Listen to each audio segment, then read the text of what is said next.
सुनीता की कहानी एक ऐसी कहानी है जो दिल को छू लेती है और सोचने पर मजबूर कर देती है कि बाहरी दिखावे से ज्यादा अंदर के जज्बात, दर्द और उम्मीदें होती हैं। एक 21 साल की युवती जिसने हथियार उठाए, संघर्ष किया और आखिरकार अतीत को पीछे छोड़कर नई जिंदगी की राह चुनी। ये सिर्फ एक आत्मसमर्पण नहीं बल्कि एक लड़ाई है, अपने अंदर के डर और उम्मीदों के बीच की लड़ाई।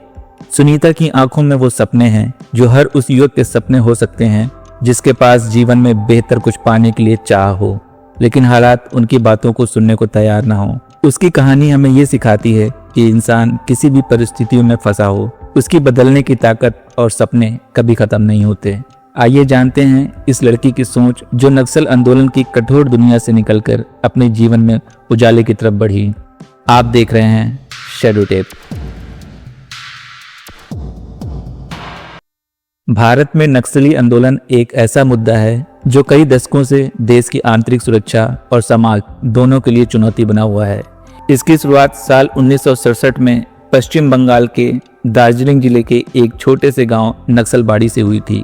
वहीं से इस आंदोलन का नाम नक्सली आंदोलन पड़ा। ये आंदोलन दरअसल गरीब किसानों और आदिवासियों के अधिकारों की लड़ाई के रूप में शुरू हुआ था। उस वक्त जमीन के मालिक अमीर जमींदार थे और खेतों में काम करने वाले मजदूरों को बराबरी का हिस्सा नहीं मिलता था। इसी अन्याय के खिलाफ लोगों ने हथियार उठाए और आंदोलन का रूप ले लिया। समय के साथ ये आंदोलन सिर्फ जमीन के अधिकार तक सीमित नहीं रहा, बल्कि सामाजिक न्याय, गरीबी और सरकारी नीतियों के विरोध का प्रतीक बन गया।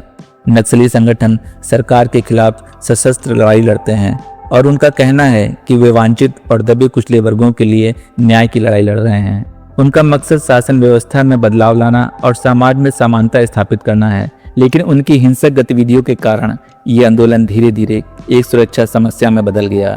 मध्य प्रदेश, छत्तीसगढ़, झारखंड और उड़ीसा जैसे राज्यों में नक्सलियों का प्रभाव ज्यादा देखा गया है।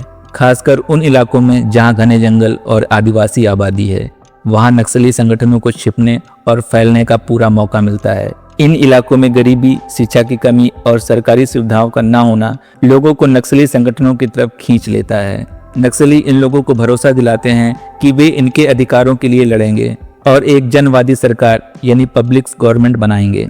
समय के साथ ये आंदोलन इतना फैल गया कि इसे आंतरिक सुरक्षा के सबसे बड़े खतरे के रूप में देखा जाने लगा।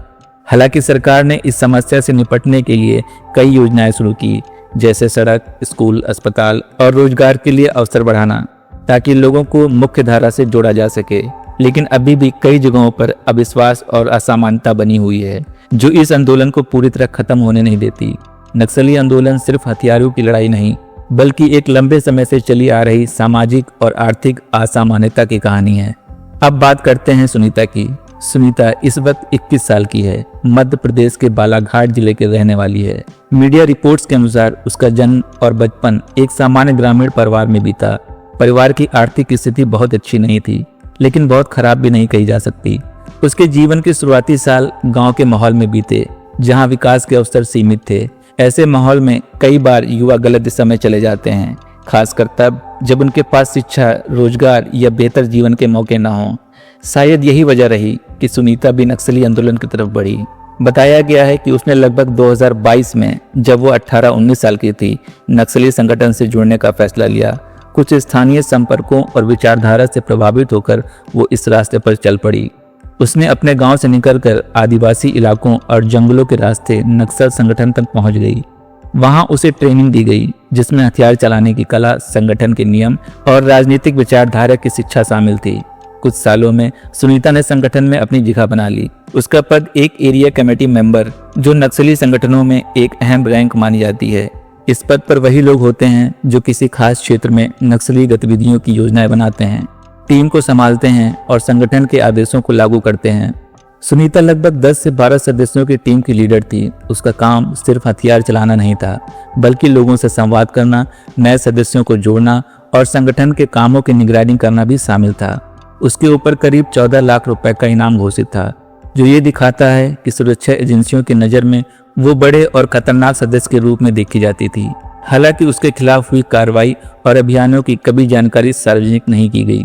सुनीता ज्यादातर बालाघाट और उसके आसपास के जंगलों में सक्रिय रही। ये इलाका मध्य प्रदेश, छत्तीसगढ़ और महाराष्ट्र की सीमा से जुड़ा है। और नक्सलियों के लिए ये इलाका हमेशा से सुरक्षित ठिकाना माना जाता रहा है। वो वहाँ आधुनिक हथियारों जैसे INSAS राइफल से लैस थी और कई बार टीम का नेतृत्व करती थी। 1 नवंबर 2025 ये तारीख सुनीता की जिंदगी में एक नया मोड़ लेकर आई। उस दिन उसने अपने नक्सली जीवन को छोड़कर मुख्य धारा में लौटने का फैसला लिया।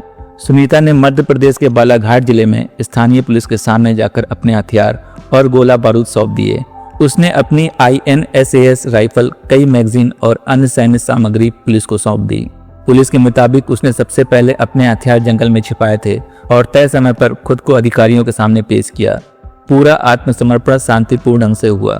ये कदम न सिर्फ उसके जीवन में बदलाव का प्रतीक था, बल्कि सुरक्षा बलों के लिए भी एक बड़ी सफलता मानी गई, क्योंकि जिस व्यक्ति पर 3 राज्यों मध्य प्रदेश, छत्तीसगढ़ और महाराष्ट्र में इनाम घोषित था, उसका हथियार छोड़ना ये दिखाता है कि सरकार की नीतियां असर दिखा रही हैं।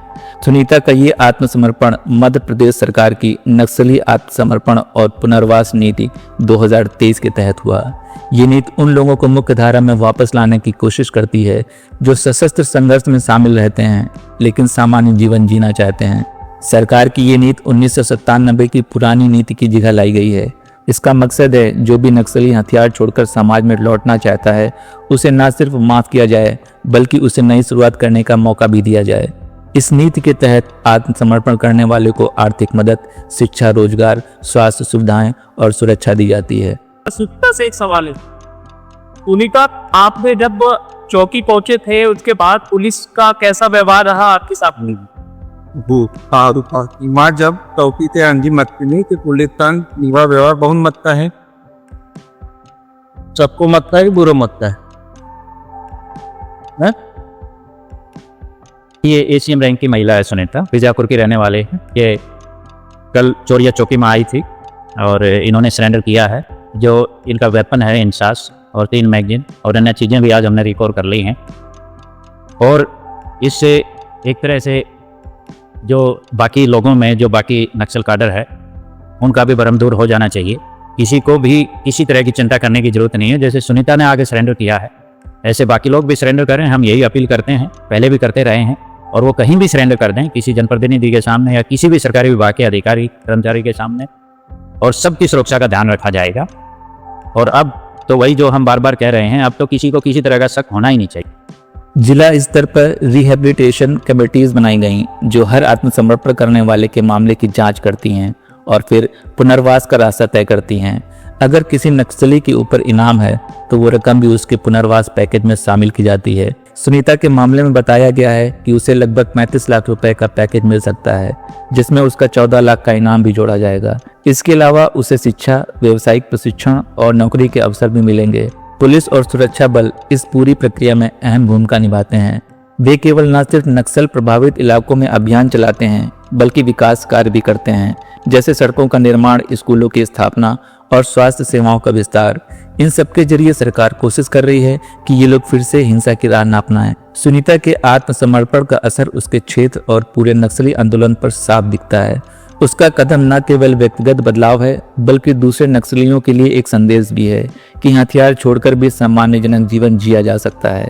ऐसे उदाहरण ये दिखाते हैं कि अब हिंसा की राह को छोड़ने वाले लोग बढ़ रहे हैं और विकास की ओर जाने की सोच मजबूत हो रही है।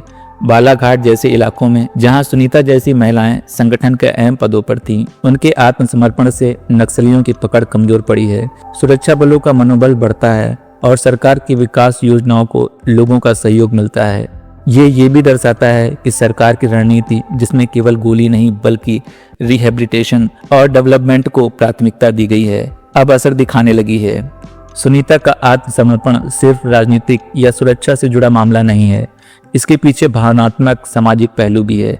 जब कोई युवा वर्षों तक संघर्ष और हिंसा में जीता है तो वो धीरे धीरे एहसास करता है कि इस रास्ते पर ना तो स्थिरता है, ना सुरक्षा और ना ही कोई सुकून। सुनीता ने भी शायद यही महसूस किया। उसके मन में एक शांत, सुरक्षित और सम्मानजनक जीवन की चाह है। वो अब पढ़ाई पूरा करना चाहती है, अपने परिवार के साथ सामान्य जिंदगी जीना चाहती है और समाज का हिस्सा बनकर रहना चाहती है। शायद ये भविष्य में किसी सामाजिक काम में भी जुड़ना चाहे ताकि दूसरों को उस राह पर जाने से रोका जा सके जिस पर वो खुद गई थी। परिवार और समाज की भूमिका भी इस बदलाव में अहम रही होगी। अक्सर जिन परिवारों का कोई सदस्य नक्सली गतिविधियों में शामिल होता है वे भी डर और तनाव में जीते हैं। ऐसे में अगर समाज उन्हें स्वीकार करे तो वे लोग जल्दी बदलते हैं। सुनीता का मामला इस बात की मिसाल है कि जब समाज किसी को दूसरा मौका देता है तो वो शांति की राह चुनता है। सुनीता की ये कहानी सिर्फ एक व्यक्ति की कहानी नहीं, बल्कि ये पूरे नक्सली आंदोलन के बदलते चेहरे को दिखाती है। ये एक ऐसी युवती है जिसने अपनी जिंदगी का बड़ा हिस्सा जंगलों और संघर्ष में बिताया, लेकिन अंत में उसने शांति और विकास की राह चुनी। उसका ये कदम इस बात का संकेत है, अगर सरकार और समाज मिलकर काम करे तो हिंसा की जगह विश्वास और विकास ले सकता है। सरकार की नीतियां, सुरक्षा बलों की मेहनत और समाज की स्वीकार्यता, इन तीनों के मेल से ही नक्सल प्रभावी इलाकों में स्थायी शांति आ सकती है। सुनीता का आत्मसमर्पण इसी दिशा में एक बड़ा कदम है, एक ऐसा कदम जो ये उम्मीद जगाता है कि बंदूक की जगह अब किताब और रोजगार की आवाज़ सुनी जाएगी। तो दोस्तों, आपको ये कहानी अगर पसंद आई हो तो इस वीडियो को लाइक करें, अपने दोस्तों को शेयर करें और कमेंट करके अपनी राय जरूर बताएं। और अगर आप इस चैनल पर नए हैं तो प्लीज़ इस चैनल को तुरंत सब्सक्राइब करें और बेल बटन दबाना बिल्कुल ना भूलें, क्योंकि हम हर बार आपके लिए एक नई और सच्ची कहानी लेकर आते हैं। फिर मिलते हैं अगली वीडियो में, तब तक के लिए इजाज़त दीजिए। आप देख रहे थे शैडो टेप्स।